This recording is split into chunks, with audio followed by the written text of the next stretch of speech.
Hello, hello, hello, everybody. How are we doing today? I hope a couple of you got the opportunity to pop in before we get started. Otherwise, obviously I have to check the VOD.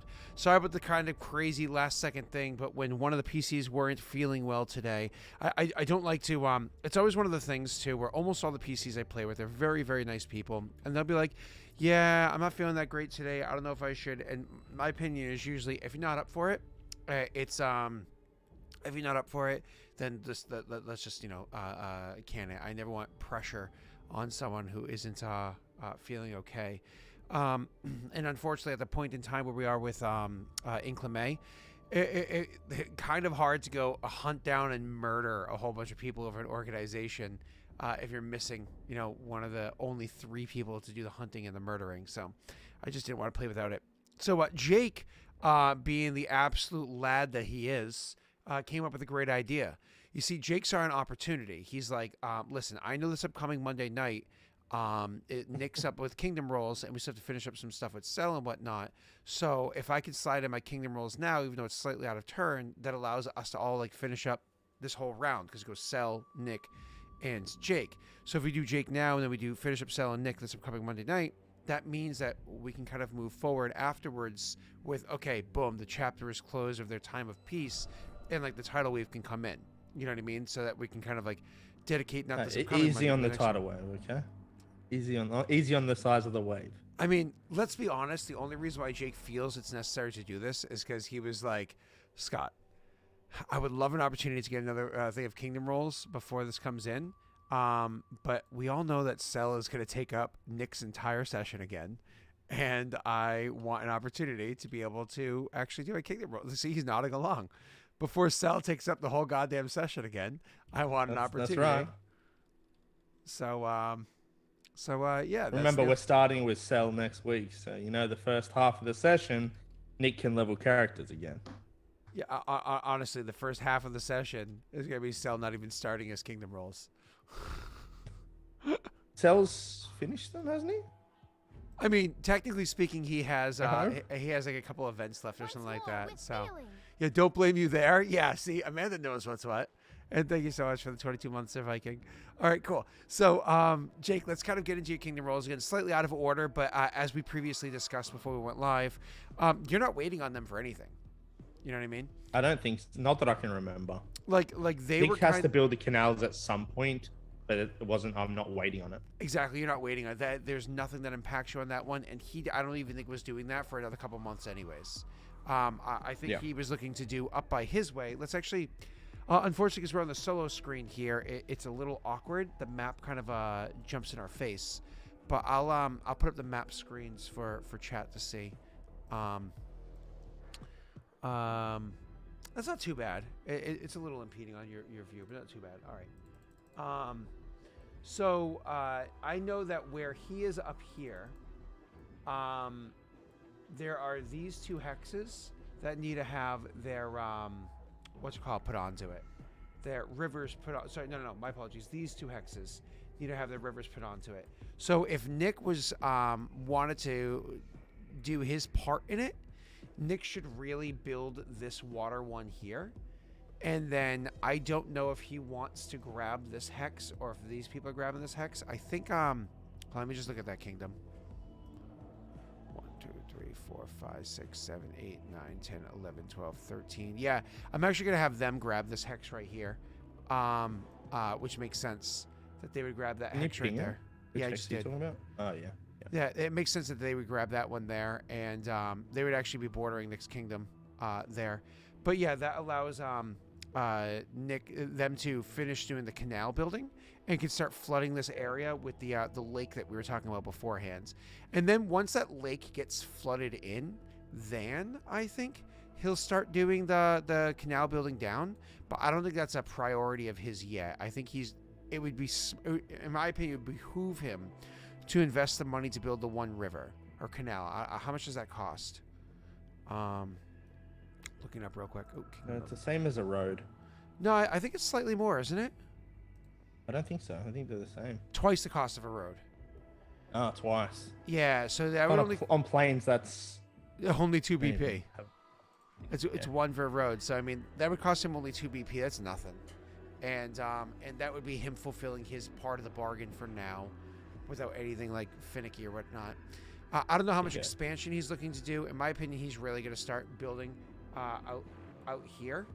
You know what I mean? But at the same time, I also want to see him fill in this area right here as well. You know what I mean? Sorry, I just touched your... You're taking... yeah. Sorry.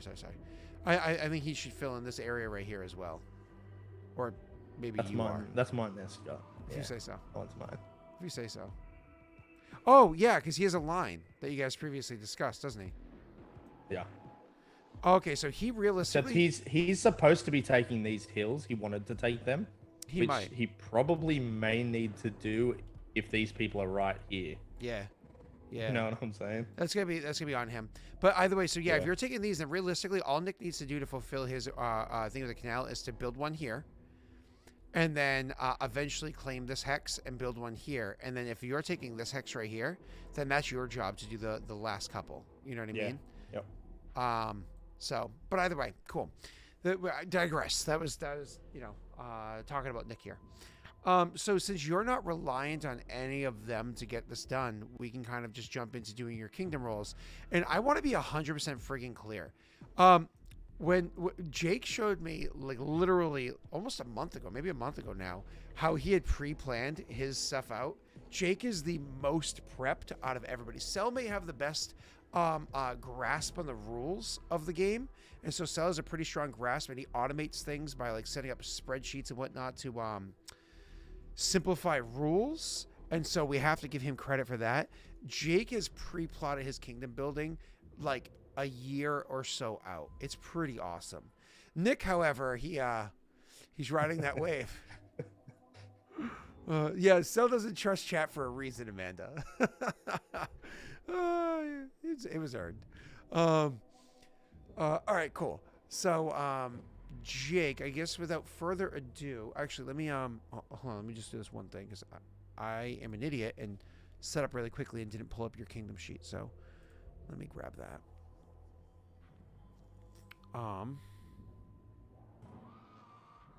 Oop, I'm in the wrong Google Docs. I'm in Scott, not Daelric. Okay, let me just grab this link.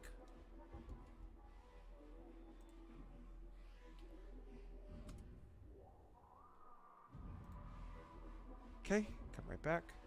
Awesome. So we have yours 75% Kingdom event this month. That's exciting. Yeah. Cool. Oh, I remember that. I'm actually looking forward to them now with my feet. Just saying. Well, good. I'm glad. I used to dread them. As many as Plex would tell you if he showed up to these streams anymore, overconfidence is a slow, insidious killer.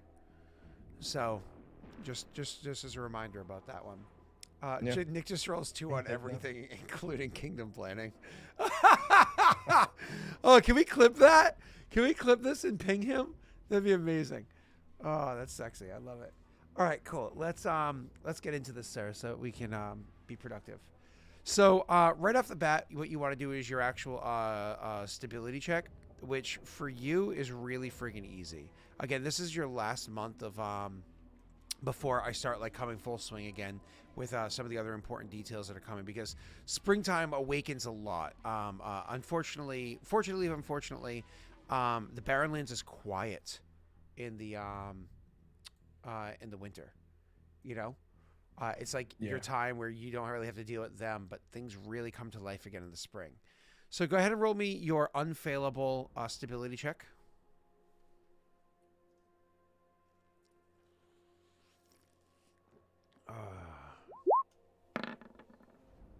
Jesus.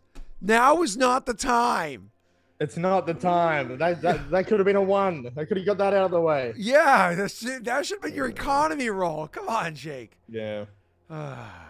Okay. Awesome. Jake, was there anything you wanted Suresh BP to go towards, unless there was... Oh, you want to ask that for Viking? And that's actually going to give you 1 BP. No, we're definitely going to go with what you wanted to do, Viking. I just, the last couple turns have been difficult with BP. Um, so after I Yeah, think because after this you had that turn, one event that just like wiped out. You had like yeah, a 14 swing or something like that yeah, with your consumption was really slowed you down. But then you had the natty 20 to kind of make up for 9 of it, I think. So yeah. So because I'm gonna probably I may need to chuck in for BP. Hopefully with what I'm doing this kingdom roll, the next one I'll be able to do it. cool. Awesome. So back to game. Oop, shit! I literally just closed your fucking. Wait, no. What did I close? Oh no, I didn't close anything important. Never mind. All right, cool. So you, sir, are after determined stability. You succeeded. I gave you your 1 extra BP, so you're at 29 BP now. And then Yep, after that, you're going to pay consumption. I believe your consumption is actually negative now. It's a -6. So in it is Kabe, you have a mill, a granary. granary. So that's gonna We fill up 5. 5 of 5. Yes, sir. Do you have a second granary as well? Yeah, in Nochi I have one as well. Cool. So you're also gonna add 1 in there. So unless you have a third granary on the way, you can totally not worry about being negative consumption so much at this point. You can actually, Yeah, so long as if you're -4, great. Even if you're -2, then over the next 2 kingdom turns, you'll just fill up your other granary, and at least you have a little bit of stockade for now. yeah. Cool. After that's gonna be fill magic item slots. I don't think you got any new slots, did you? I don't. How do I go about buying the magic items? Does your character have money? No, but can you use BP to buy things for the advisors? You would withdraw BP as cash, then buy that and give it to your advisors. Is what you can do. Okay, but there wasn't there a thing where if you're putting it back into the kingdom, you don't get the unrest penalty? So if you're specifically buying it for your advisors and whatnot, it kind of, this is one of those things where it kind of depends on the scenario. You know what I mean? Mhm. So there's no rule at all that says that. That's kind of like if it was some big grandiose event and you were looking to purchase something to show thanks from the people to the leader, the advisor that had accomplished that. Let's say Urzog personally led the attack of all the 3 kingdoms of the south and defeated the red mongrel and carried his head on a pike back home. And you wanted to celebrate that by buying him some magic item of that made sense. Sure. Yeah. Okay, cool. Badass. But if you're just like, I like those shoes, then Yeah. not some, you know. And so when it comes to that point, when I want to withdraw, does that automatically incur unrest, or is that a loyalty check? That automatically incurs unrest. I'm almost positive. Let me scroll down real quick. So it's withdrawing from the treasury. You can expend. Hold on. The kingdom building rules allows you to expend BP on things related to running the kingdom. If you want to spend BP on some of the kingdom's resources or something else for your own personal benefits, such as a new magic item, you may withdraw BP. Blah blah blah. And giving something to one of your advisors is considered a personal benefit. So. Yep. Yeah. So it's 1 unrest goes up by 1 per, which unrest doesn't really bother you anymore, especially if you plan out when you're getting it. You know. So. Yeah. Yeah, that would be that. Cool. All right. Yeah, where the population no, does I not have no love vacant leadership slots. using tax money to buy each other gifts. Yeah, exactly. Exactly, Norway. Though there are exceptions to that, though. You know what I mean? Like, there are certainly points in time where there's like ceremonies where tax dollars are spent to build a monument in honor of a person or a gift or whatever for somebody who did a grandiose thing. Like, there are moments where it makes sense, and because you're celebrating an occasion as a nation almost. And then there are moments where it's lining your, like, one hand washing the other. You know what I mean? So, yep, exactly. All right, cool. Back to you, Jake. So no vacant magic item slots? Nope. Gonna have to work on that, boyo. All All right, so after that is going to be modifying rest, which I believe you're down to 0 because you're an absolute lad. Assign leadership. I think your leadership's fine. Did you have any recent Yep, it is. changes or level ups that are worth noting? No. No? Nothing big Nope. changed on you lately? No. The Last one was Marunda. the person I really want to see, even though I don't see her on there. Oh, yeah, I do. My apologies. The person I really want to see develop as a character is Gartesh. We have very little from Gartesh. Yeah. And then I'd love to see something that makes Mortifer suck less. You know what I mean? Yeah, like, yeah. Even if I was like gonna replace him, but I don't want to at the same time. Well, if there was something that negated, because there are spells that negate aging effects. Yeah. I believe there's actually alchemist Age resistance, I think. Yeah. I want to double check this formula list because I think there's like it's high up there for it's like a 4th or 5th level extract. Oh, so that just appears, but it doesn't affect any modifications, which I think what you're saying. So what's the one that you're referring to? What's it called? You're talking about age resistance, the spell? Oh, age resistance. It's also an extract as well. Gotcha. Yeah. Oh, wow. It's a 4th level alchemist one. Yeah, it's pretty high. Yeah. It's a 6th level what spell. Level 6th? Yeah. I don't know. Maybe we do the Arcane Congress a huge favor somehow. You know what I mean? But it doesn't last forever. Age resistance and a permanency put on there.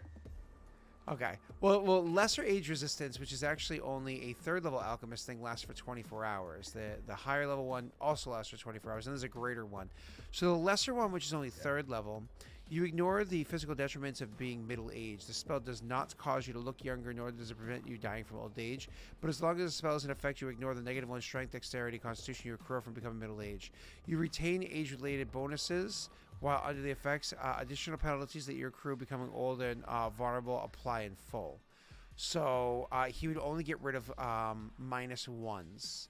The 4th level one gets rid of being middle-aged and old. So it'd be a total of, he would eliminate 3. And then the greater one gets rid of being venerable. So it gets rid of 6. And when you look at Mortifer as a character. Yeah.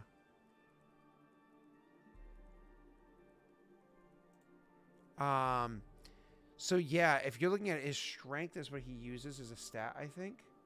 So honestly, if you got even the 4th level alchemist one, that would allow his strength to go from a 12 to a 15, which would increase his kingdom ability.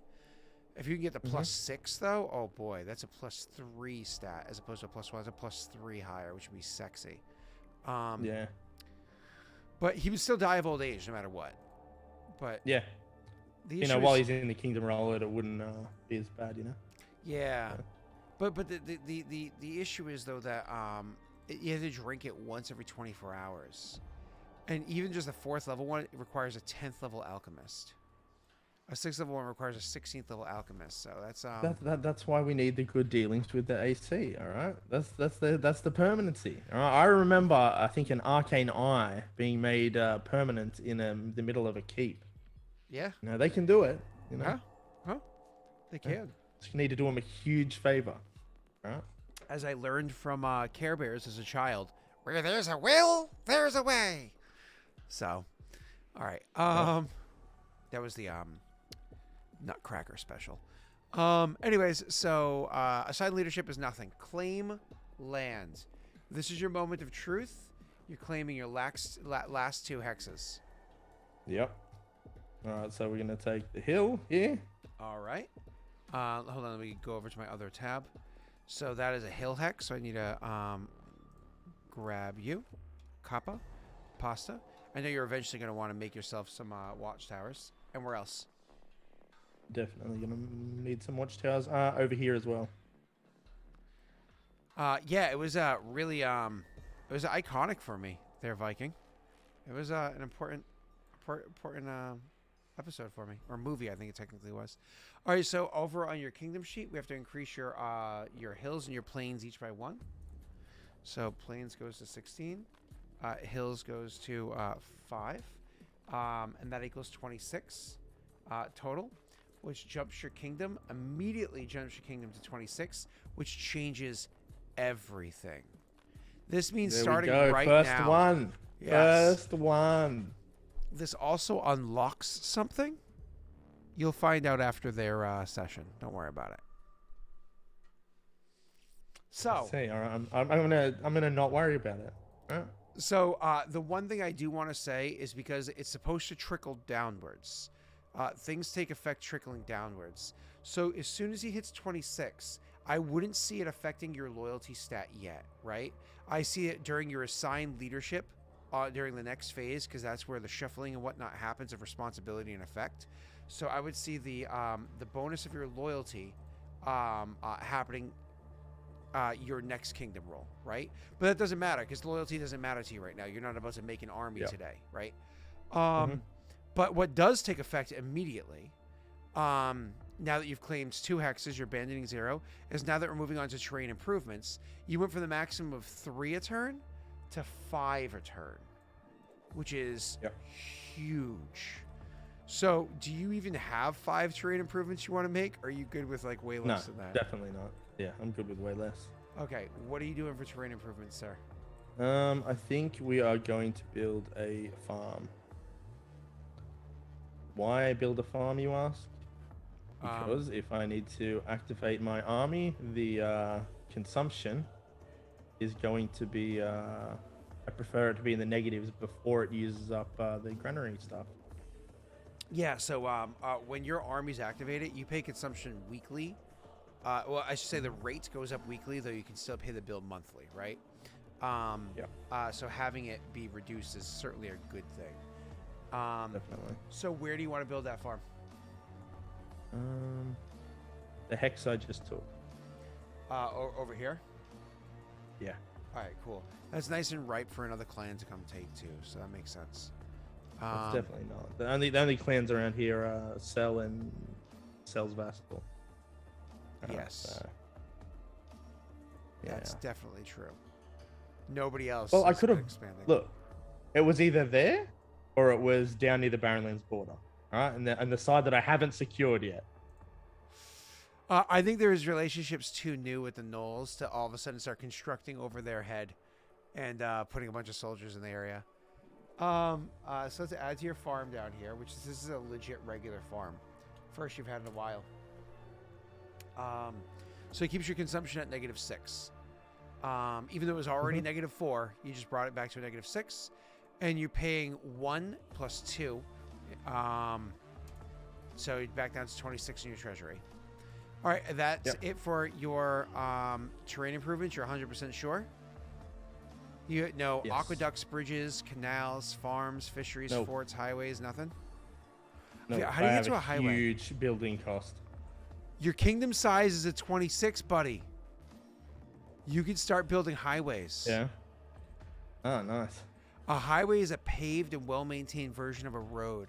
You may upgrade a road into a highway. You must have a kingdom size of 26 or greater to build a highway. Terrain, any hex of the road. Effects, economy +1 for every 4 highways. Stability +1 for every 8 highways. Improves overland's travel speed. It costs twice the cost of a road to upgrade a road into it. So if you're actually looking at the map, and you're looking at the speed of which you to get to your allies, if you actually were to do hex 1, 2, 3, 4, that would get you to Nick's kingdom. And let's just say for funsies you went 5. Or even like if you just between you and Cell, 1, 2, 3, 4. That's 4. That immediately would increase your economy by 1 and gets halfway towards increasing your stability by 1 and makes your overland speed between your 2 cities and between like Cell's lands to yours that much faster. And I definitely see Cell as soon as he hits that mark filling up this area here, allowing you guys to have a legit highway across this path right here. And then you and Nick should absolutely do the same thing between these. That way you have a super fast speed to get between those areas. So that's like really good for future trade. It's really good for traveling armies, etc., etc. But That's obviously not what your plan is the moment. I just wanted to put it in your head. All right, what was the next thing you had planned, sir? Buildings, right? It's buildings, yeah. All right, cool. So for buildings, what is up next? Sorry. So Let's far do we completion. have Let's go to Nochi the first. total expense Nothing is is Nochi. 19 BP. All right, cool. So nothing is Nochi. Kabe, you're spending on your castle 5, and that brings it down to Jake 2 months. Jake, Yep. 2 months. Unless I bombard it with something that's going to destroy it enough that it slows it down by a couple of months. You got only 2 months left. Let's go. That would be. Let's go. Come on, stones of mud. What? No. Let's go. Herbalist. How much are you paying out of your pocket for herbalist? 3. Herbalist is officially done. So that equals 8. I'm just keeping track of your math while we go. You're good. So that finishes the herbalist down here. Herb. Or as Neil says, herbalist. You might say that as well. Okay. Military academies, how much out of your pocket? 6. Out of your own pocket, huh? Jeepers. Yep. So what's that? 5 and 3 is 8, and 6 is 14. Cool. And then what else were you spending money on? Oh, an Airy. The Airy. How much is 3. that? So that's 17, and that goes down to only 1 month left, Yep. which is sexy, because that's communication. All right, and what's the so that's only 17 out of 19. What's the other 2? The temple is built. Where's the temple? Oh my God, the temple! Yeah. Oh, that's exciting. So this shrine becomes a temple. Do you want to turn the shrine into a temple down below on the Kabe page while I'm setting this up correctly? Yep. That's very exciting. So just eliminate the shrine, add the temple. Temple. Oop, shit. Apparently eliminated a word. Temple to Vroga. Okay.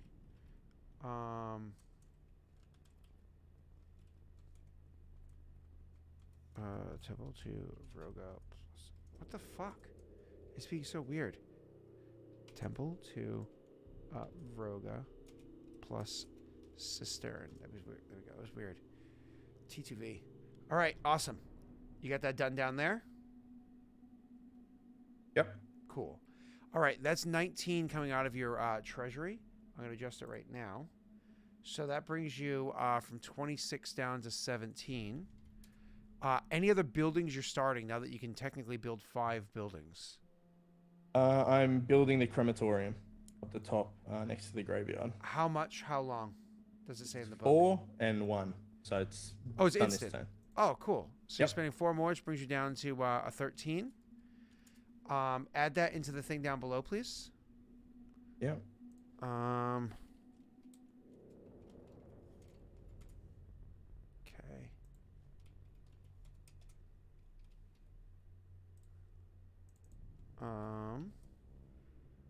What does that give for us?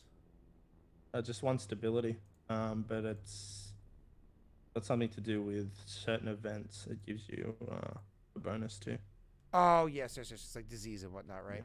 Yeah, that's right. So for completed buildings, completed buildings right now, you're currently a town, and you're going to remain a town, I think, in 2 months you can become a city. No, after the military academy. No, because you can keep building to the next to that. Because the city's 37. Oh, yeah, I could, yeah. So yeah, in yeah. 2 months, you'll have the castle. Wait, next to what am I building next to? Hold on 1 second. I'm so sorry. So do you have an idea for these 2 spots down here beneath? Yeah, the temple? that's cathedral. Okay, I have to wait to city. That's the future. Okay, so in 2 months, your castle's done, your area's done, right? So, but your academy is done in 3 months. But in 2 months, if you filled up the 5 other spots total, you could already be a city. House is already 1. So you would need, in theory, 1, 2, 3, 4 other spots, whatever they are. In which case, in 2 months, you would have all filled, all filled, these filled, these filled, these filled. It's effectively just 4 that you're missing. So, did you want to, with your 13 remaining BP, start any other buildings over here right now? Because you have a fuck ton left that you can do. Were there any other buildings that you had in mind that you wanted to get started on? Let me have a quick look. Because I know there's like some pre-planning you kind of have to do. Yeah. And I know you and I were I've got talking it all about... pre-planned. I'll just bring it up. I know you were talking about playing with unrest for a little bit because it doesn't bother you. Like right now, the worst thing that unrest does, because like your loyalty is 1 point under your control DC, but until you start building your army, you'll be okay. Yeah. So playing with unrest, it just might impede like maybe 2 BP that you're gonna make that month, which isn't the end of the world. I will build a.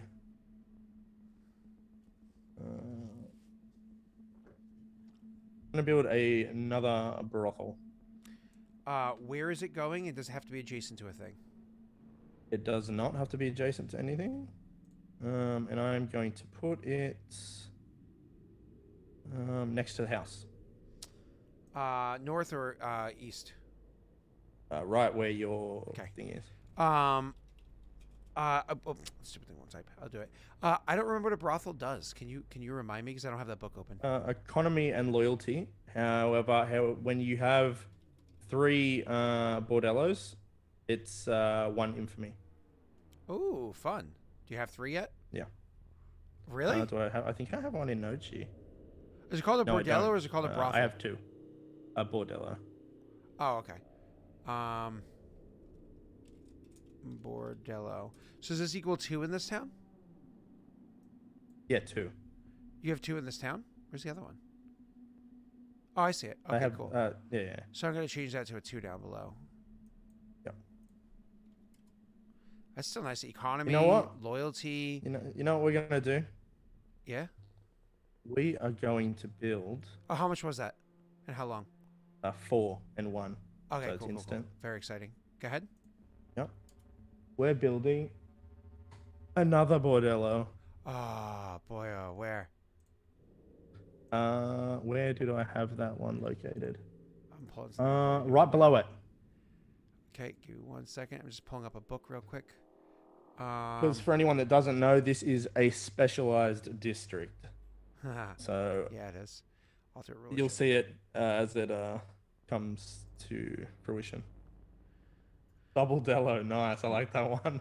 Oh boy, who said that? A Viking. Come on, boy. Just pulling this up right here. Board baths. Maybe we should put baths over there.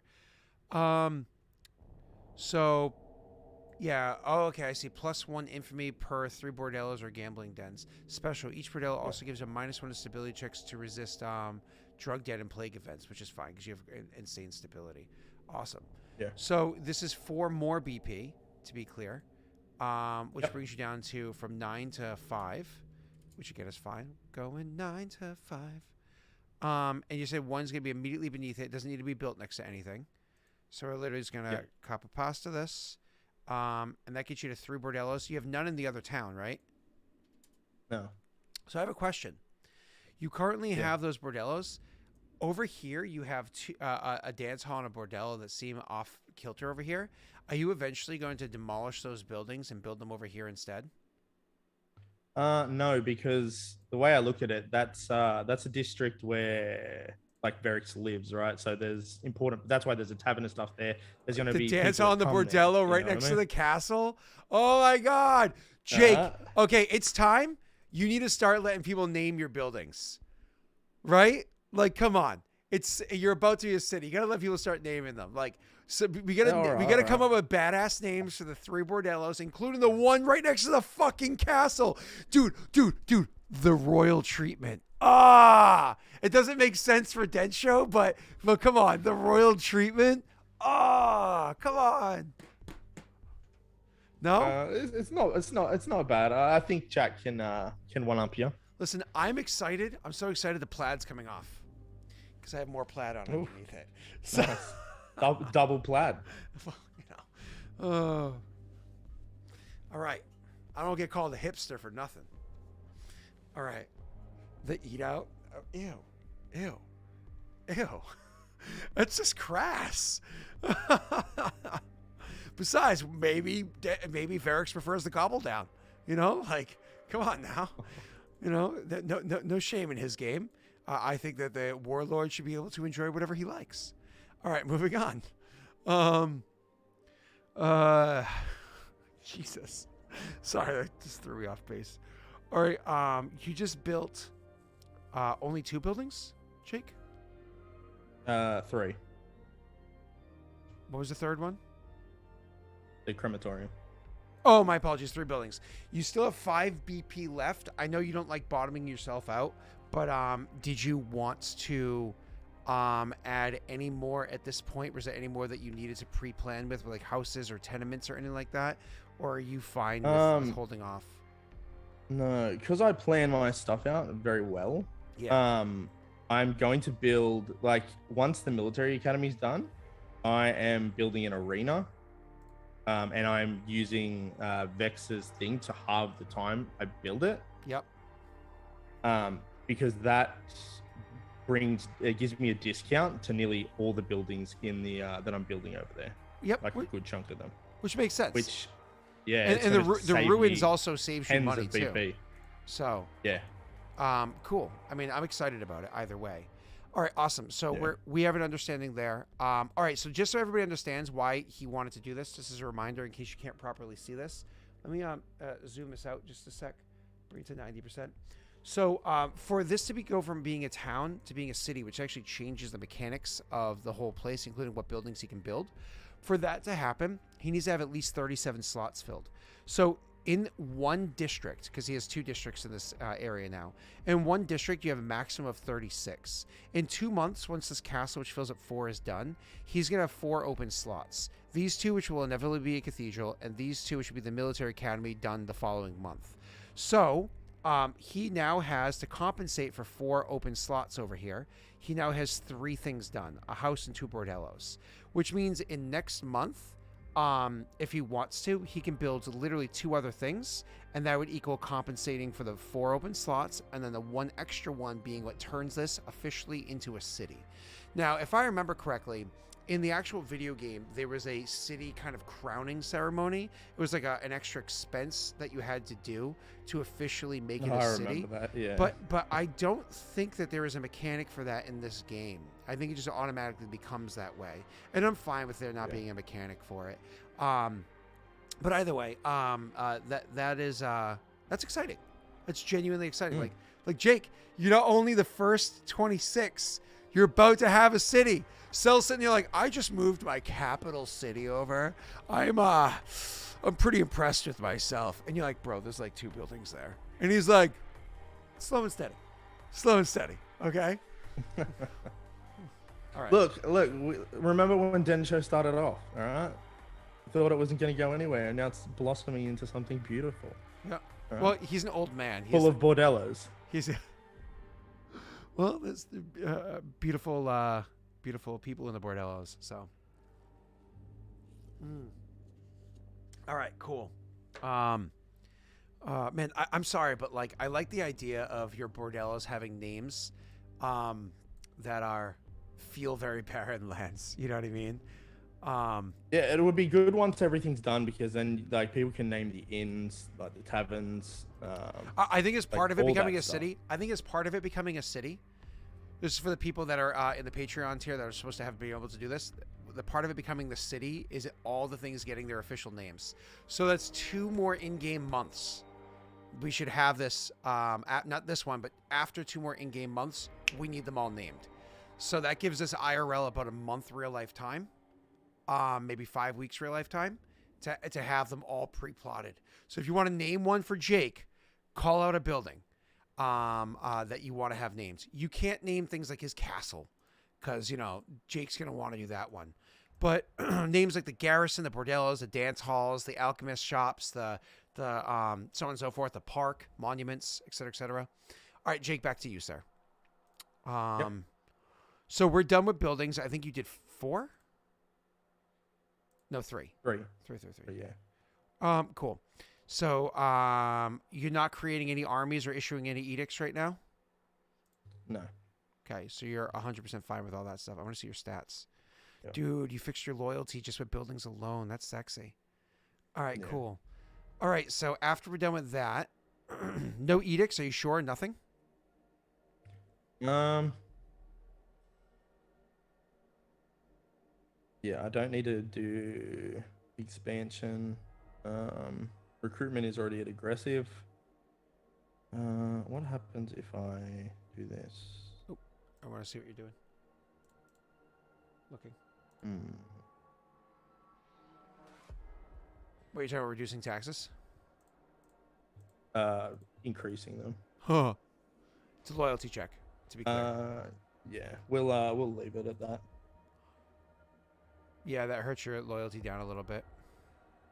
Yeah, it'll be fine. Like I just wanted to get one in for army building. So I had a bigger share of BP for when I build an army. But I gotta wait till I think next one when I start affecting loyalty as well. Cool. All right. Let's yeah. All right. I love that you've been able to do this without any generation of BP either. You have 0 BP generation. You just handled consumption early. Yeah. You just watched all the Adirian update streams and were like, I see your judgments. I hear them. Now shut the fuck up. Like, I got this. I learned. I know. I listened to Neil. I'm sorry. Totally blame it all on Neil. They'll believe you. All right. Oh yeah. Back to game. Let's do. After this is supposed to be your treasury. Do you want to? Because again, your unrest is still at 0. Do you want to withdraw anything from your treasury so you can have some gold to spend on stuff? Yeah, I'm gonna withdraw 2 BP. Really? Okay, cool. So automatically does 2 unrest, which is fine. Yep. That's not a big deal to you, and that gives you 4,000 gold pieces. Yes. Yeah, 2 unrest. So that's 4,000 gold pieces for you to spend, which you can spend immediately if you want to. Was there anything that you were hoping to purchase? I think I'm going to purchase the. Where is it? I'm going to purchase the Bear's Endurance and Remove Fear potion. Bear's Endurance and Remove Fear from Cell? No, it's in my magic items. Oh, sure. Yeah. Oh, the combo potion. Yeah. So Bear's Endurance is usually what, 300 gold pieces? Yes, it is. The second level. Potions. Remove Fear is usually 50. Bear's Endurance is usually 300. So the combo potions should be a little bit more than that because the added second effect. So it should be about 375. Yep. Technically speaking, the way it works, and I'm going to purchase the Robe of Needles. The more expensive one times 1.5. So it should be 450 plus 50. It should be 500. But we'll do... Yeah, it's actually supposed to be 500 gold pieces for a combo like that. But we'll do 375. That's fine. For this one. Yep. All right, what were we saying? And we're going to buy the Robe of Needles. I have no idea how much that is. I have to look that up. It's 1,000, I believe. It might be 1,500. I can't remember. Look at it right now. 1,000. You're correct. Yep. And you buy that at market value. So there's no fiddling. Yep. There's no any BS. So we're going to do empty over here. And did any of your new buildings that you just got increase the number of magic item slots that we should be aware of? Temple did. And how about one thing which herbalist? I can't. Oh yeah, that did as well. Actually, yes. I think if we can. World, I love you so much. I know. Okay. Well, no need to be cocky about it.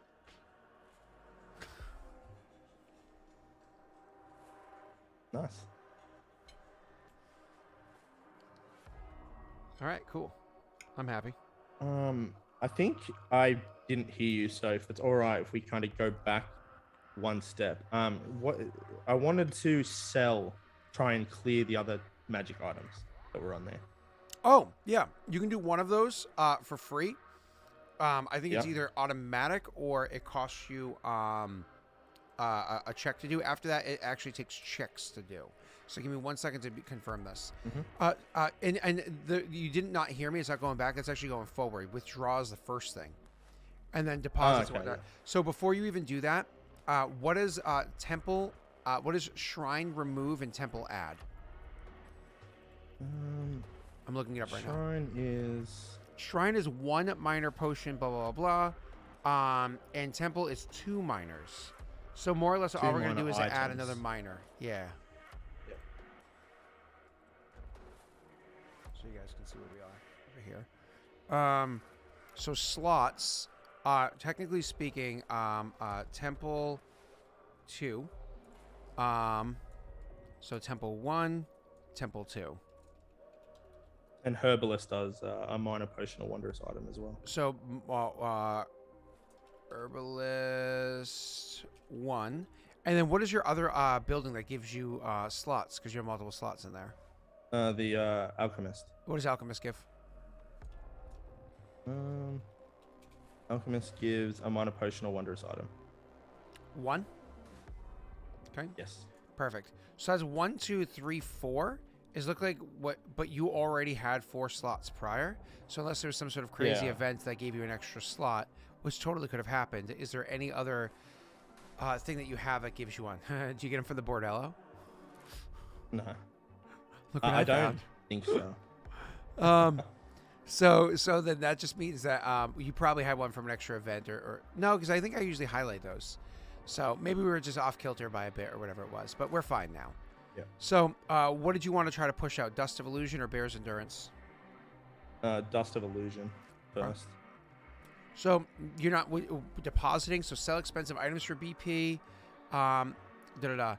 You cannot attempt to sell.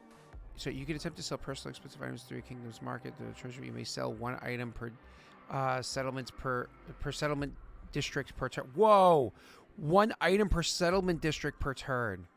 You must choose the settlement where you want to sell the item. The item cannot be worth more than the base value of the settlement. To sell an item, divide its price by half, as if selling it to an NPC for GP. Divide the results by 4,000, round it down, and add that many to your You cannot use this step to sell magic items held or created by your buildings in your settlements. Those magic items are the property of the owners of the business. See magic item settlements for more information on the topic. But I know you can. So selling things that way is actually a... So I have to go to this tab here.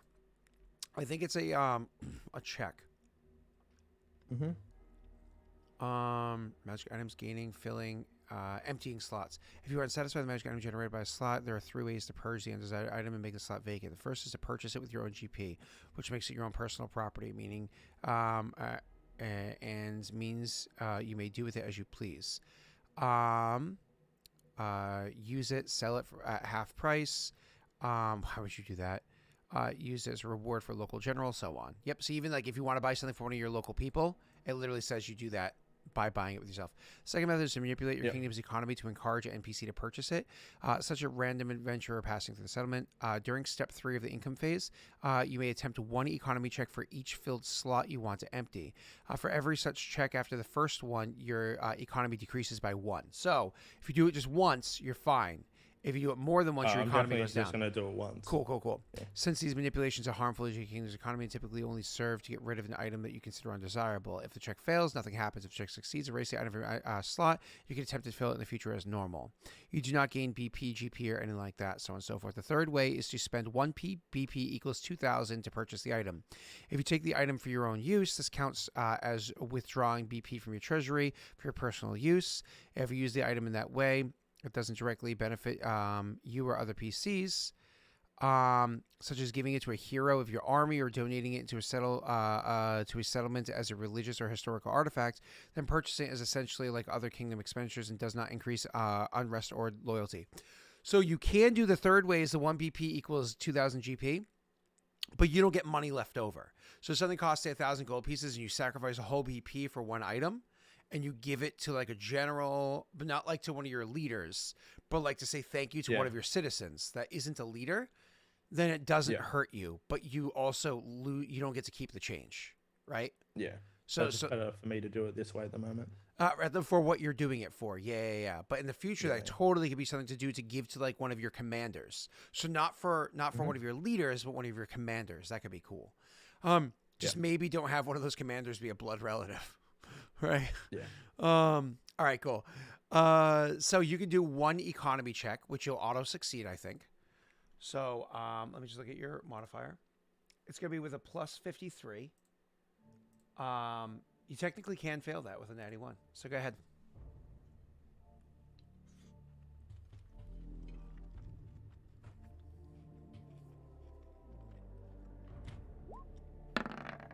Oh. Oh. Yeah. Wow. All right. And get rid of Bear's Endurance. No, the Dust of Illusion. All right, cool. Empty. Some random I'm adventure. actually gonna buy the Bear's Endurance as well. Mhm. The other potion says 300.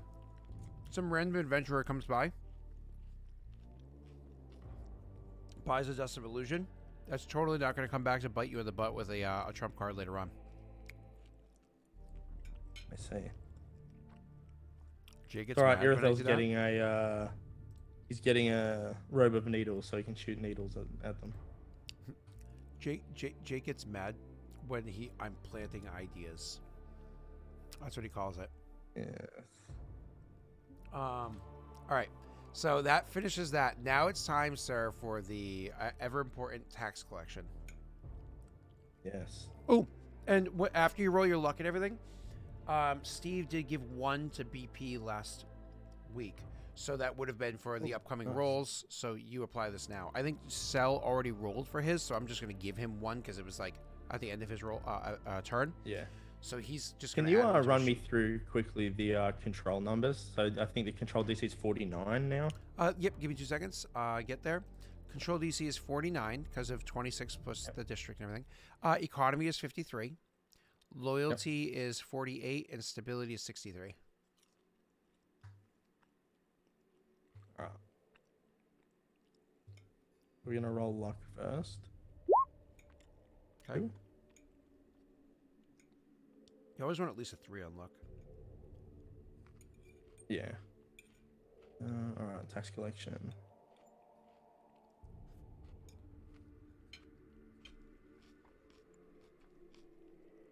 Oh, sorry. Yeah. The only way I can do that, guys, for you to see the results, is me to do this. Oh. 2. Mm-hmm. Ah, damn. Oh, 23. Yep, that's a 2. So Yep. 23 is not terrible because your plans are still going to work out normally, right? Like that Yeah. doesn't slow down any of your construction plans. That you just hope that next time you do well enough that you can then start your army plans afterwards.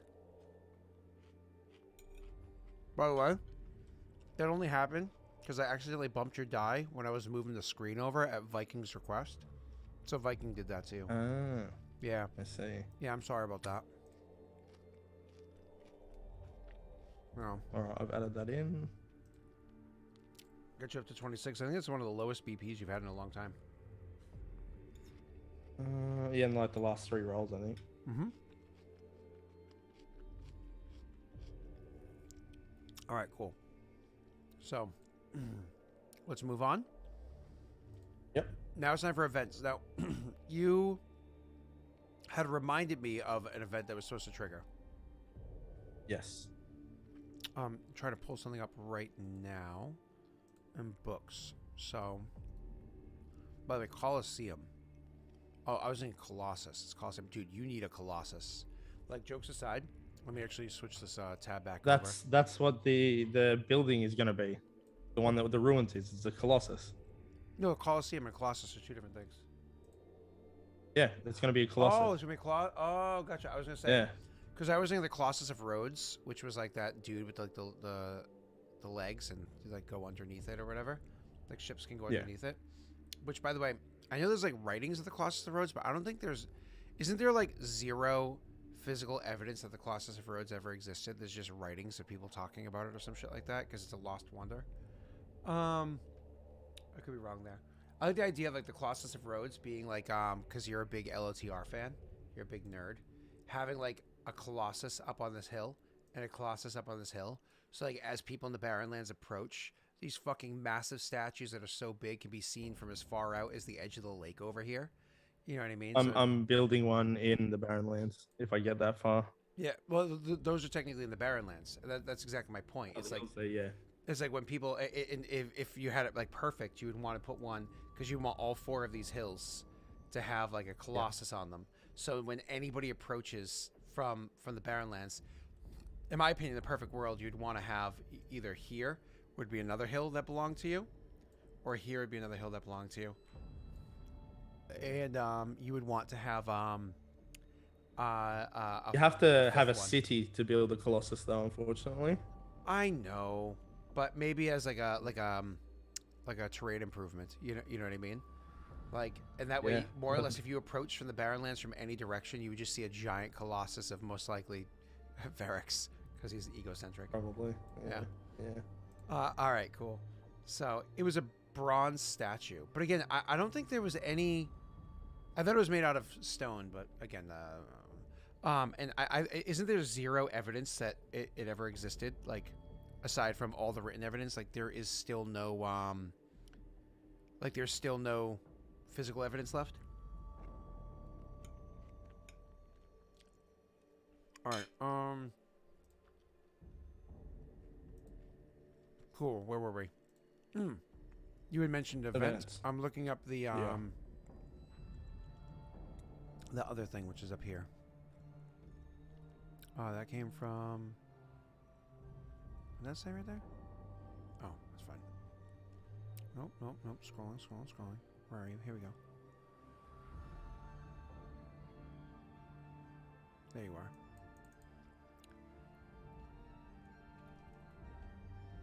Not you. Really? Okay. Cool. 1 second.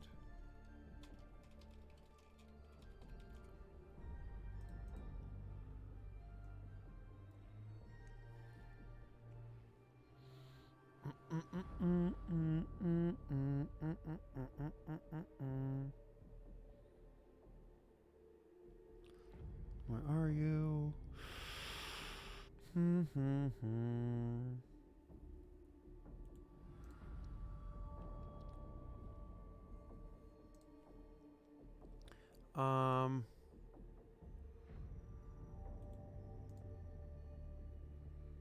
And this does what again? Okay. Yeah, so the idea is that when around when the temple is completed, because the monastery is done and the temple is done now. Yep. You're going to have members of the Broken Chain are going to come to visit you. Yeah, I know stone would have persisted, but I thought like it was literally destroyed intentionally, like that it was like ground after the fall of, whatever Greek people made that, the roads, whatever city-state it was at the time. Jake, was that your people that had roads? There's a Greeks, right? I don't know. I think so.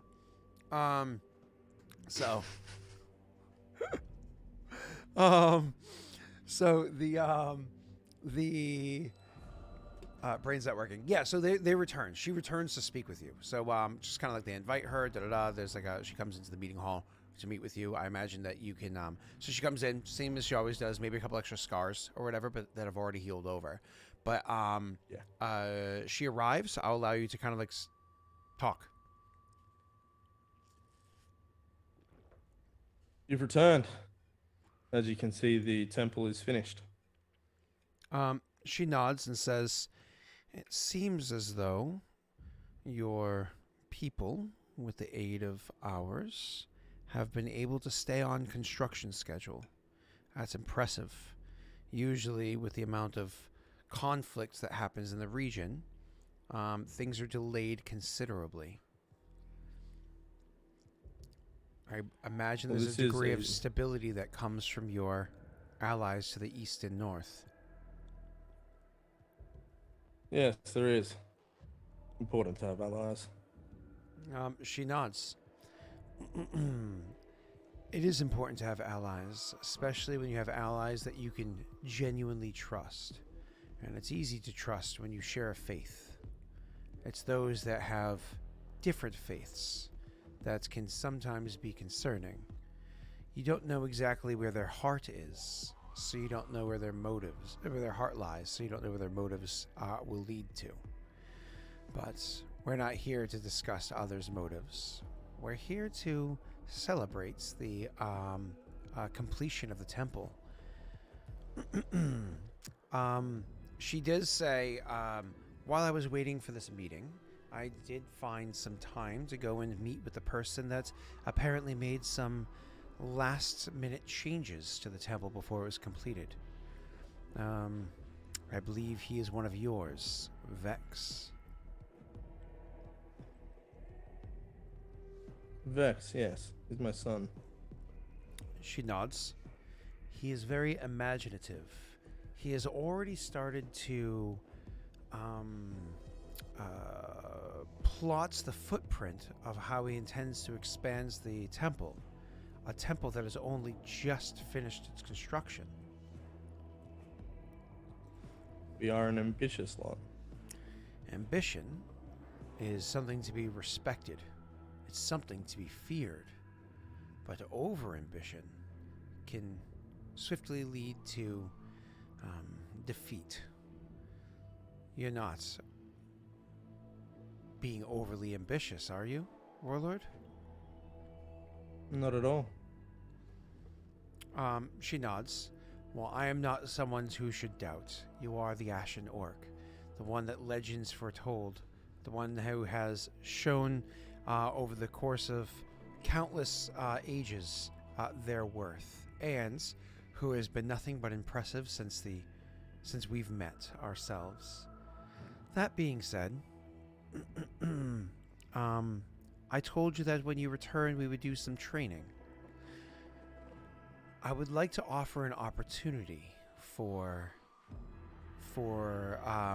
you, Warlord, and for your people.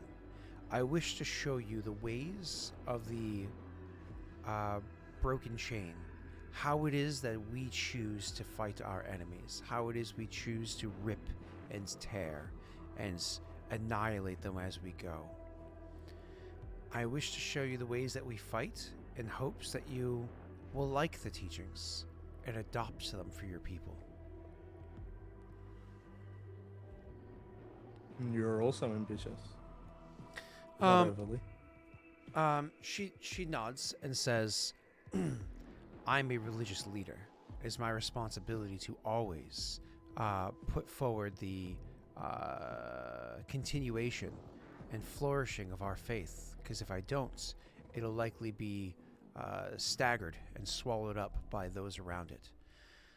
I have no disrespect to Drozom, but those that worship Drozom often forget the significance of Vroga and how Vroga stands above and beyond what Drozom can offer. Eric's nods. So she says, shall we go and spar? Lead the way. So it's important to note, didn't somebody almost fight her at one point in time? She fought Cell's ambassador and beat him. Handedly, right? Yeah. If I remember correctly, she's like an 8th level monk. No, she's like 4th or 5th. Oh, okay, so she was a 5th level monk, but she would have leveled up since then. Because she, like you, is not stagnant. She's an adventurer. Yeah. So if she was 4th, if she was 5th, then she's 7th now. So she's like a 7th level monk. And monks are no joke. Especially since her combat style, like her monk weapon that she uses is the spike chain. Which, you know, you've seen before. did did you have one before in the other campaign? Yeah, I did. Yeah. So her monk weapon is a spike chain, which is a reach weapon, as well as being able to grapple and trip and whatnot. And that's very much the tactic she uses. It's like watching an anime scene, or no, sorry, like a Chinese epic or whatever, where you see the scene where you know, like a Jet Li or whatever takes like the chain and it's supernatural, like stretches out and like wraps around things and can manipulate, and you have something like you know, like it gets kinky real quick. So so she is very adept. Now, Varix himself is the Ashen Orc. He's also 9th level, so he can defeat her in combat with sheer brute force, especially if she's trying to do things like she grapples him up and all of a sudden he, like, you know, doubles in size. You know, things like that allow him to be able to consistently defeat her. But that doesn't change the fact that there are many occasions where she slips beyond his defense and is able to give him, you know, leave bumps, bruises, cuts, and scrapes fairly consistently. And in ways that it's not a tactic he's familiar with fighting with. It's genuinely like catches him off guard.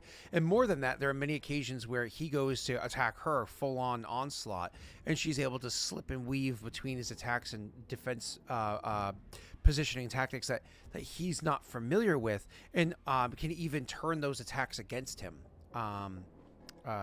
He does like a big attack forward and finds himself on his ass, you know, with her mounting him to do some ground and pound that he has to, you know, kind of get away from and whatnot. So it ends up becoming this like get away from. What you are you saying? You enjoy ground and pound? I don't enjoy it. It's very smart though. Okay, good point. He's into Cyborg. So anyways, so yeah, you pop and weave. So either way, you are able to fight. But one of the things I want to, oh wait, no, that's not your kingdom. That's the other one. Let me look at yours real quick. One of the people that occasionally will come and pop in a few times to see this sparring is actually going to be Aurorum. Is coming to see what's going on every once in a while. Someone who would stay and watch much of it would be Saren.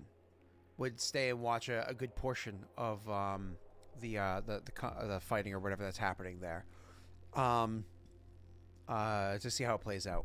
Finally, after like hours of you guys like taking breaks, kicking the shit out of each other, taking breaks, so on and so forth, like I said, you grow like a healthy respect of what it is that she's able to do.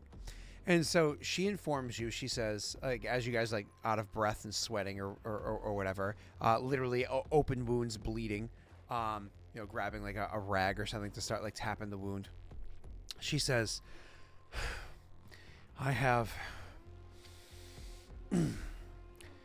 3 of my best students and 2 of my personal trainers. They'll be coming to Clan Densho at about a month or two's time. By the end of the spring, they'll have arrived here. When they do, they'll be coming to offer to you what it is that they know, what it is they've learned, what it is that they teach.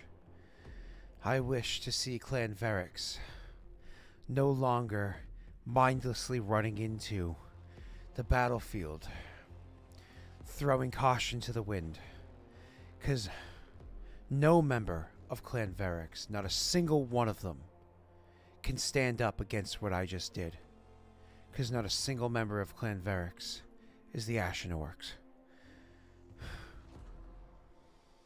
We need to teach them how to fight, to out-manipulate, to defeat their enemies, using more than just their brute strength, but also their cunning.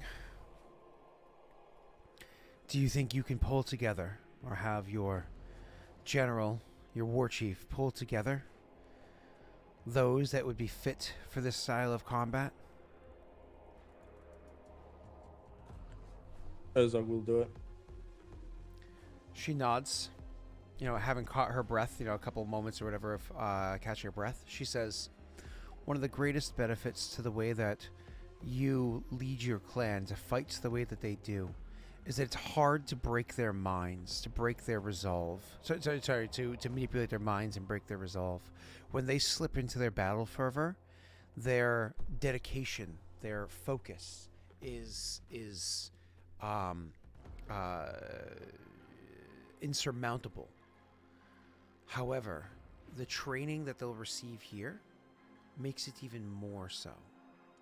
If you give them the ability to focus their minds the way that we will teach them, and then absolutely lose their shit on the battlefield the way that they already learn, these are people that can stand against the legendary dragons and not shit their pants. And I don't know about you, but the idea of an army returning home without shit in their pants is a story that I would like to have told of my people. I agree. And I imagine she got, like, you guys spend like another minute in silence, and she looks over at you, exhausted, battered, broken, and says, "One more." Varric stands up. Okay. It's important to note Varric doesn't win every fight. He just wins most of them. Like, if you were playing rock, paper, scissors, you definitely win handedly. But, you know, it was one of those things where if you were doing, say, you know, best out of, what would that have to be, an odd number, right? So if you're doing best out of 15, she probably took like 4 victories. You know what I mean? Yeah. Though best out of 15, you would stop before, you know, either way. So, but you know, say if there were 15 bouts, she'd win like 4 of them. All right, cool. Any other big event RPE stuff that we had left over coming out? I'm reading through your notes right now. So. Broken Chain upgrading Shine to Temple, so we can actually eliminate that quick note for you. Broken Chain will be coming back when Temple is complete to train Variks. That whole idea is it literally unlocks for you the ability to train monks. You can actually have monk armies now, which is insane. And they, more or less, if you train somebody to be a soldier, they no longer have to be the fighter class. They can be the fighter, warrior, or monk class. Those are now completely unlocked for you. Are you already allowed to have barbarian class? I have barbarians. Yeah, you already have barbarian class too. Yeah. So and what she was suggesting is multi-class monk barbarians. You know what I mean? Yeah. So if you had 4th level elites going 2 and 2, gives you some really cool features, right? That is really cool. Yeah, because the feature she was discussing, like the strong mind, it's slippery mind. That's a 2nd level monk feature, right? I've never played a monk. I don't know. Oh, really? Oh. Yeah, never played a monk. I could see you enjoy playing a monk, but not just one for the sake of combat, one that's for the sake of like wisdom, like something that's contemplative. I could totally see you playing that. If I didn't before, I certainly could now after watching you play. What's this fuck? And Still Mind is 3rd level. Yeah. So you would want to do Barbarian 1, Monk 3 or something. Yeah, a Barbarian 1, Monk 3, which that allows you to have Still Mind and Rage. It also gives you fast movement, maneuver training, evasion, extra feats, flurry of blows, which being able to blow furiously is really useful. Okay, cool. I don't think there was anything else. Just going over your notes again. Mara searching for info in the Ashen Boar. You already finished that, right? It's no, I just send her out whenever I'm ready. Oh, you just haven't. We sent her out once. Yeah, we've sent her out once, and she just failed. So the bonus I have there, the +2, went from a +3 to a +2. Okay. So yeah, I have to send her out again at some point. But I was waiting till winter finished and like spring finishes now. Because I think the DC was formidable. So I want to dump some BP into helping her so we can get that. Yeah. Yeah, gotcha. Okay, and then you have your other stuff down here. Okay, you have all your other notes are good. Cool. That's 6 of everything. I think that I don't think you had any other events lined up. Let me just double check my notes from stuff that other people have dropped off. But I think we took care of that last session for you. Yeah, I think so. Because Pete is not in your kingdom. That's in Cells. So we're supposed to do the Masumi thing during Cells, which is Monday. Salamander's done. Nightingale's not you guys. Aslan's not you guys. That's their other campaign. Oop. All this other stuff is other campaigns. So nothing else is here for you. So Snaga's saying there is one, but I'm pretty sure Snaga's wrong. Because it looks like everything else is done. In which case, that we're gonna do your random event. So while we give Joey a minute to try to explain what he thinks there is. Yeah, I don't think there's anything there for his kingdom, Joey, because we already did the Knolls. Yeah, random event, cool. Who do you want to roll for you? If Viking is still here. Oh, you want to True Blue it? Legit True Blue session? Okay. Yeah. No favoritism or anything like that. I'm gonna allow Joey to counter. If you want to DM it to me, Joey, you can. I just opened up Discord so I can keep an eye in case you choose to DM me instead. But, all right, a 70. Oh, you didn't tell him what doesn't cause it.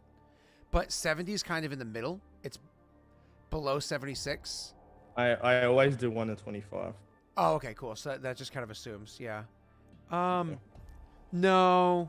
We'll do the schemer event next time. We're gonna do all those events afterwards. Even if it is a beneficial one, we'll wait till next session. Because if I could actually legit slip in like a 20-minute nap before I go to work, oh my god, that made me so much happier for tonight's session. Because I'm very excited about tonight's session over on Lost Initiative. So, for my own reasons. So we're gonna do this for you, Jake, and then there was that one last thing we talked about. So it was 70 means that there is going to be an event. To be clear. That means there is going to be an event. Oh, hold on. Joey, just DM me. Read what that says. Nah, yeah. No, not now. Yeah, because we'll do that next time you have your thing. Because it's stuff I want the other PCs to be able to witness. All right, so drop this down to 25. Cool. Are you sticking straight through with Viking? Yep. Viking, if you can go ahead and roll me a 98 or no. Roll. I think I want bandit activity. Give me a 97. That'd be great. You suck. That's a beneficial settlement event, you piece of shit. Oof. All right. There is a 75% chance it goes to your borderline city. What 25 numbers are your town? 1 to 25. 1 to 25. Okay. Amanda, go ahead and roll me a D100, please. If it's a 1 to 25, it's your town. Otherwise, it's a city. Mm-hmm.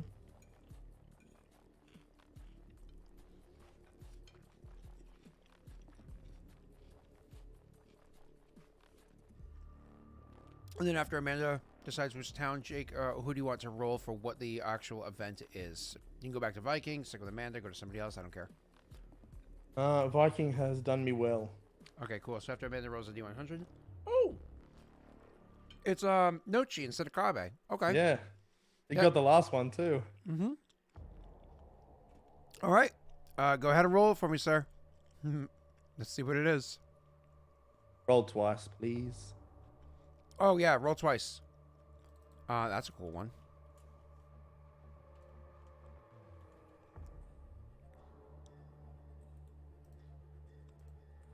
And a 75. Give me 1 second to find out what that one is. 75 is... Okay. So your beneficial ones are outstanding success and remarkable treasure. Oh, no. Sorry. And unexpected find. I'm so sorry. I went down by one. So here we go. Well, remarkable treasure. So unexpected find. So let me be clear. Outstanding success. One of your kingdom's citizens creates an artistic masterpiece, constructs a particularly impressive building, or otherwise brings glory to your kingdom. Fame increases by 1, and your treasury increases by 1d6, and unrest decreases by 2. But I think you'll... Oh, didn't you just increase your unrest by 2? I did. Oh my god, that's amazing! Which means that you could, in theory, get free BP again next turn because of it. You also gain +4 bonus to economy until your next event phase. That's amazing. All right, and the other one... local citizen discovers a forgotten magic item. The settlement gains 1 temporary minor media or media magic item slot that is automatically filled. These are the ones that I super highlight. Until that automatically filled in the next upkeep phase. The slot and the item go away if it is purchased in the event phase or in the event phase, whichever comes first. So you can either buy it or it just disappears on its own a month later. Yeah. So, As cool as a magic item could be, we need the BP. yeah, I won't lie. That was badass. So straight up, Yeah. your Kingdom's Fame, your base We did fame. get that last time Wait, too, Viking. you were a -1 fame before? Oh, that's your base. -1, Sorry, no. sorry, sorry. That's your base. Your event goes up to 7, so your fame Yeah. goes up again. Your treasury, it's not exploding. It's 1d6, and your unrest goes down by 2, which is insane. And your treasury goes up to a temporary. So it's T event economy goes up by 4, 1 month. So that means you have to delete that at the end of next month. All right. Yep. Who's gonna roll that 1d6 for you? Viking again. Dude, if he rolls a 6, that would compensate Sticking for your shitty the- roll. Yeah.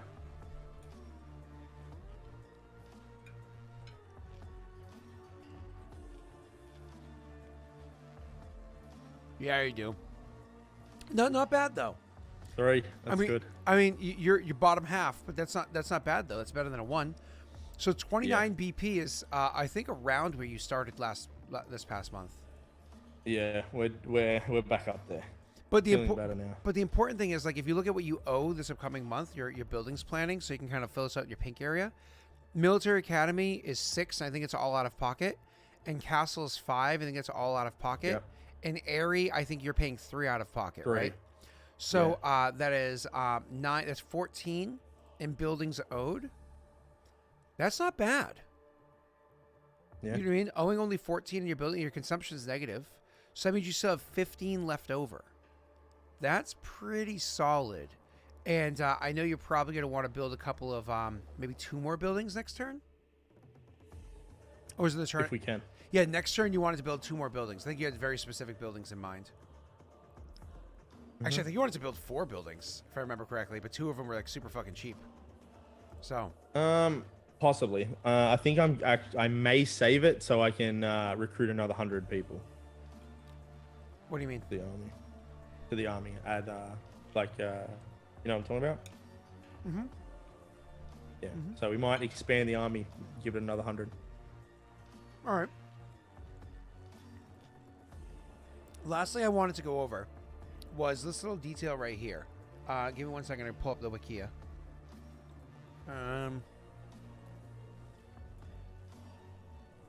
So I make sure there's no crazy advertisements or like that because I don't have ad blocker on my Chrome. I really should get an ad blocker extension for my Chrome.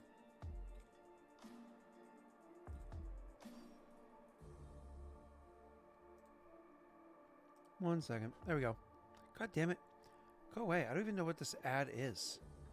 It says ad will be done in 15 seconds, but I don't even... Go away, ad. Go.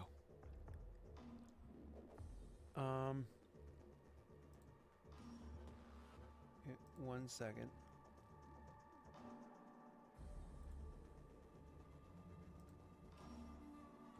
Why are you even here?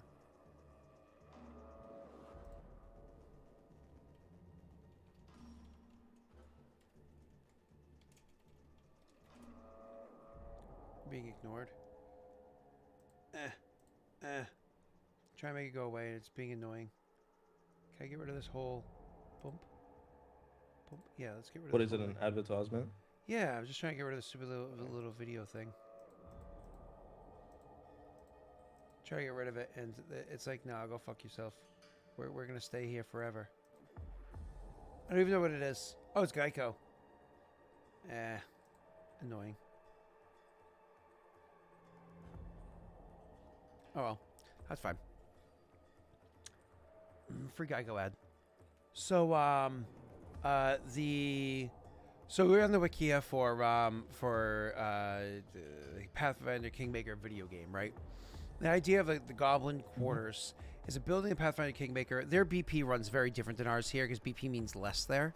Because BP is 1 BP is supposed to be 4,000 gold on the tabletop, but over there clearly it means less because if it was 4,000 gold, then this is 4,000. This is over 1 million gold, right? Yeah. Like that's a lot of fucking money. So either way, its size is 2, right? And the whole idea is it's supposed to give you loyalty, relations, espionage, and so on and so forth. Give me 1 second. I wanted to do for the stats, for the actual Pathfinder Kingmaker stats. Let's look those up. Pathfinder Kingmaker Kingdom stats. And do this for the video game. So the stats that they offer, though I believe when you originally start the game, they're not all unlocked right off the bat. You have to unlock them as time goes. It's but all the stats are community, loyalty, military, economy, divine, relations, stability, arcane, culture, and espionage, right? And what they did is they took your different positions that your kingdom has. So putting aside your person, you have, I think it's 1, 2, 3, 4, 5, 6, 7, 8, 9, 10. Maybe there's like extra ones in here that don't necessarily need to be mentioned or whatever. But like more or less, they took your 10 primary things over here, and each one of these people affect one stat instead of having everybody work towards 3 stats like we do in the tabletop version, which I like because it's simplified, right? So the idea is that when you're looking at like how this happens, I'm trying to like modify this into our actual game because this doesn't exist in the game. So if you're looking at the Goblin Quarters, fucking thing unpaused on its own. Are you fucking kidding me? Like it legit unpaused because I clicked away and clicked back. Are you fucking kidding me? And it won't even let me pause it again? Like, what the fuck, man? I really gotta get the extension that gets rid of this shit. So anyways, and then fucking car ads, go away. So yeah, moving on. I only use Firefox literally for streaming. That's it. So I just gotta get the extension. So it says -1 loyalty. Loyalty comes from Consular, which to me sounds like the actual kingdom loyalty, right? That makes sense. Cool. It's supposed to be +2 relations. Relations comes from Grand Diplomat. What Grand Diplomat affects in the game is stability, right? Because it's supposed to be relations to your people as opposed to relations to relations to other peoples, which gives stability to your kingdom, right?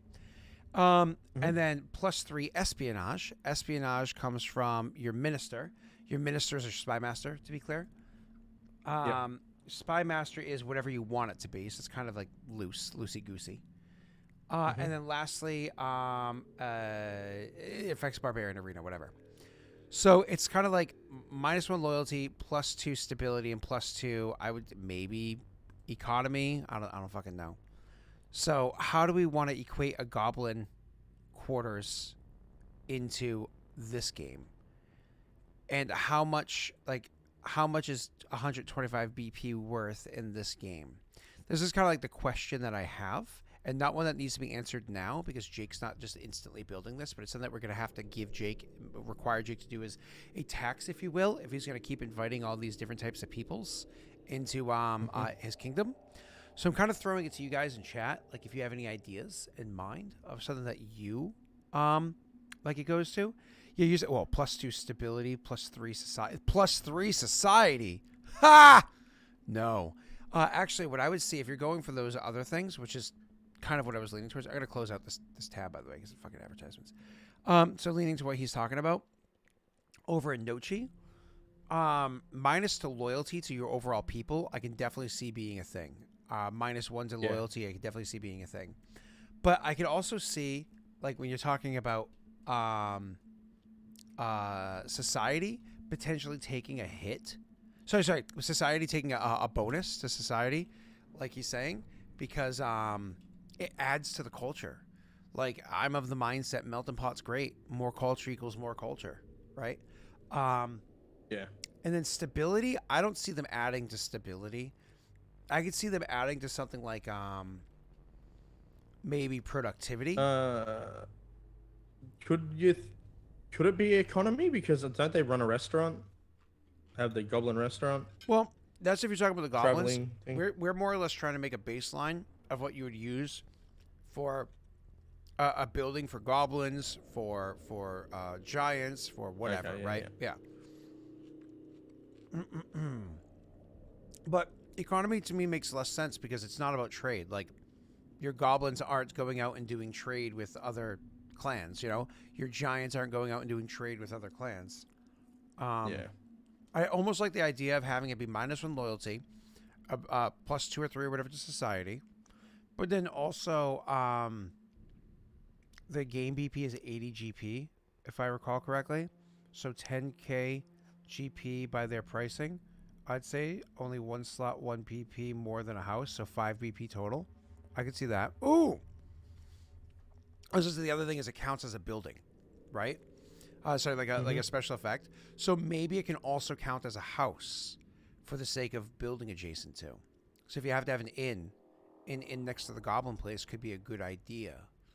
If you have to have it next to the black market next to the Goblin Place could be a good idea. You know, things like that might be okay. Yeah, I can see that. Yeah. So I like the idea of -1 loyalty, a plus to society, and then one of those other effects. One moment.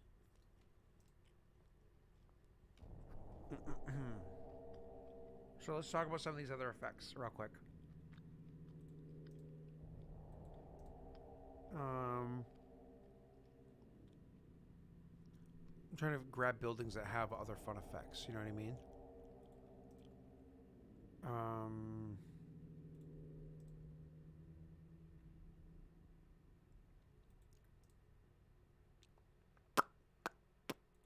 All right, cool. Let's see if any of these do anything.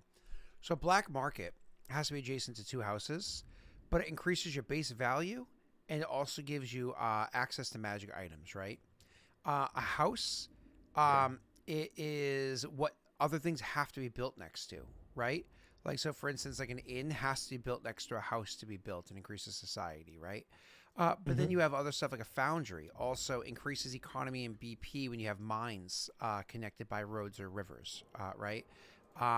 You also have like a monastery offers nothing, strangely enough, only law and lore plus stability. A shop increases base value as well as productivity, and you have to have it built next to like a mansion. A trade shop increases base value. It has to be adjacent to a house and increases productivity. So again, like things like that are what I like the idea of, like all these little added benefits. What does a goblin thing do when it's next to a barbarian arena? Now I have to look that up. Is it buildings? If I remember correctly, it might increase the bonus that the in the Kingmaker game that the Barbarian Arena provides. So Barbarian Arena normally adds +3. So it says +3 to military and culture when located in a settlement with. So it's funny. It says it gives a +3 to military and culture when located in a settlement with a kobold, troll, or goblin quarters, because those quarters are meant to be for anybody. So it's called goblin quarters there, but it could be easily troll or kobold quarters as well, right? Oh fuck. Troll quarters I think are more expensive because they're bigger. But I guess it does nothing if it's by itself, which is weird. You have to have that there. So I like the idea of maybe having like the troll quarters, if you will affect your arena that you're inevitably going to build. Having your knoll quarters will increase your arena, will make it so it does more. Right? Yeah. Like, to me, that sounds fun. Like troll quarters, +3 to military when adjacent to a garrison. So, I mean, I think that's fun. So those are the kind of effects that we have. If you have suggestions, throw them into the Warmonger spoilers chat. But otherwise, I think that's it. I think that's all we need is to kind of like hammer out a little bit. You know what I mean? Yeah. That was a very good turn. Very good. Yeah. I wish you had rolled more in your BP. I won't lie. Because you rolled what? Yeah. Was it a 3? 2. Yeah. I wish you rolled maybe like a 10 or an 11 or something. But yeah. It's very exciting for you because you're about to have 3 or 4 very exciting months in a row, right? Like this month was very exciting because of how close you are to being because you're now 26. Next month is huge because your loyalty shoots up because now that you're 26, your thing goes up. Next month is huge because it's when you finalize all your prep for becoming a city and all that stuff is now done. The month after is huge because you officially become a city. And then you don't even have to spend that much money. You can literally spend the month that you become a city, save a ton of money for the month after that we have BP sitting around. Month after that, your military academy is completed. You've saved a bunch of money, and now you can start making your actual armies. Yeah. So you have like a good 4 more months or whatever that are very exciting leading up. So, yeah. cool. And hopefully Nick makes you a damn river in the meanwhile. So. Yeah. All right, cool. Well, we've got Nick up next week, so that'll be good. I got a question We'll be on before we the same bounce out of page. here, because we're gonna bounce out or whatever. Obviously, Kabe is gonna become a city, and you have a couple of important buildings that you want to finish there, to like give it that proper city feel pretty early on. I don't think you're gonna do it. My question is, are you going to finish focusing on Kabe's buildings first and foremost, or are you also going to focus on Nochi's buildings? Like, do you want to like let up on Kabe for a bit and go on Nochi? I'm going to the big focus is if I can get this arena done, I'm getting things for extremely cheap, so I can actually split where I'm building. Like a dance hall, for instance, becomes 2 BP. So how long does You know so, what I mean? so, Like, so you want to let up on Kabe while you wait for the Colossus to be finished, or is the Colossus you need it first, or the arena? No, the arena.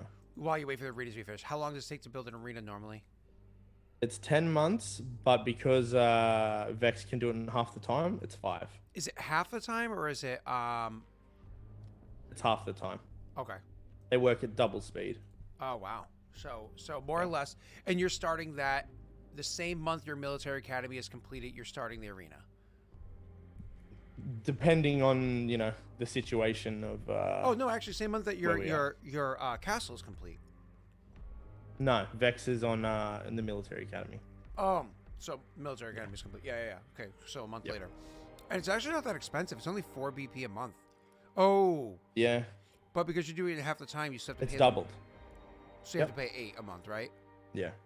Is anybody from Patreon helping you with that, or you're swallowing that bullet? No, I'm gonna do that. That's But I mean, I need to build a barracks in Nochi. So there's a couple of I'll build a shrine over there, and then they're not That's high. That's cheap. Yeah, that's what I mean. So I'm still going to be building it up. But Nochi is more, going for that. I'm gonna have it more of a production focused place.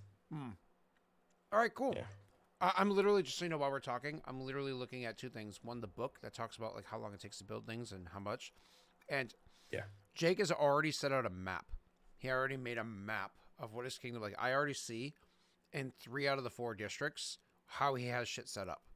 So just so you guys know how much Jake is set up. You can't see it because I'm looking at a different screen here, but 3 out of the 4 districts, he has it not 100% of those.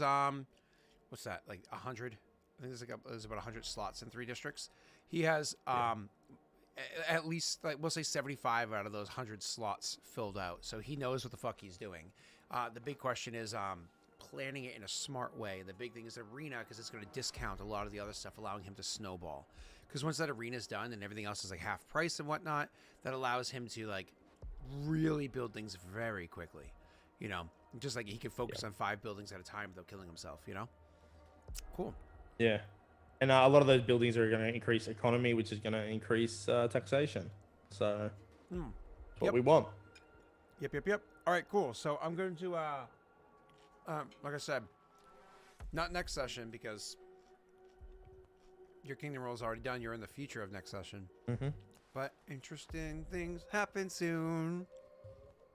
You're gonna Can't wait. You're gonna hate me, but in a fun way. Okay. Listen, it's called unity. All I'm doing is providing unity for the 3 of you, right? Okay. Yeah. Right? Don't like when you go to work? As long as it's the 3 of us, okay? Yeah. As long as it's the 3 of us. Yeah. When you guys when you go to work and you and your mates at work absolutely hate your boss, it provides unity for the 3 of you. Oh, that's ominous. Yeah, it's all good. All right, cool. Let's bounce out of here. I'm excited to see what their next month is and see if they were, or at least Nick's, and see if he can get some shit done. He's very close to increasing his size. I think he might actually do it as well. Nick needs to make. Nick could crush everything. He could blow you all out of the water if he just fucking makes sawmills. He needs to make a goddamn lumber yard to make cheap sawmills, to then make a crap ton of BP. Like if he had done this like in game 6 months ago, he would be way ahead of you guys. Way ahead of you guys. Oh, Yeah. well. All right. I'm going to close my eyes for 20 minutes before I have to get ready and go to work. I have Star Wars tonight, so that'll be fun. And then tomorrow, I have dental surgery. Yay! So. Good luck. Yeah, you know, I got a root canal, now I have to get a cap. That's just how it goes. I'm an idiot. Yeah. So. Oh, actually, I'll stretch on that point. Brittany was kind of like, hey, I have a coworker that apparently had to get this done recently, and where he went, he absolutely loved it. It was less expensive. It was this price instead of this price, and the hey Percy, and the one of his favorite parts about the whole thing was that it was all done in one day in one office. So they were actually able to 3D print his crown for him. So they were able to like do the crown and everything super fast because they could 3D print it in office. So they don't have to go there, get a temporary crown, then come back 3 weeks later and get another crown or whatever. Just like it was amazing. So she's telling me that, and so I called around, finally found which location this was, talked to them about it, tried to set it up. It's not really going to work out, which is fine. She worked with him yesterday, or she talked to him yesterday, or whatever it was. And yesterday, he's like, so Britt, you wouldn't believe what happened. I bit down too hard on a pork rind and cracked my crown. So I'm like, maybe 3D printed's not so good. You know what I'm saying? Yeah. You know what I'm saying? Maybe you dodged a bullet. Yeah, just saying. Just saying, because Brittany's mom has had crowns before, and she's had them for over 10 years before she's had issues with them. And he's had that one for about a year. So I'm just, maybe it's him. Maybe it's a 3D print. So, yeah. One of the things they say, though, is don't eat like the pork crackling. Don't what? Like the pork rind thing you're talking about? Yeah. It's like one of their big things. I mean, I don't know if I've ever even had a pork rind before. The crunchiest shit I eat is like peanut M&Ms. You know, like, like I don't like crunchy stuff too much, but okay, cool. All right. Good night, everybody. Good morning, everybody. Good afternoon, everybody. I'm going to go like lie down for like 20 minutes before I have to go off to work and then have Star Wars tonight. So thank you all for coming by. Jake, thank you so much for, I had no, I felt so bad I had to cancel the session, and you totally slid in with the win. So thank you so much for coming up with an idea of something to do, because I was like, I got to go spend time with my daughter, but like, so thank you. Yeah, you're good. You were amazing. Let's see if there's anybody that I can raid. Geef is the only person I know that's streaming right now, so let's just let's raid Geef. Cool. Bye, everybody.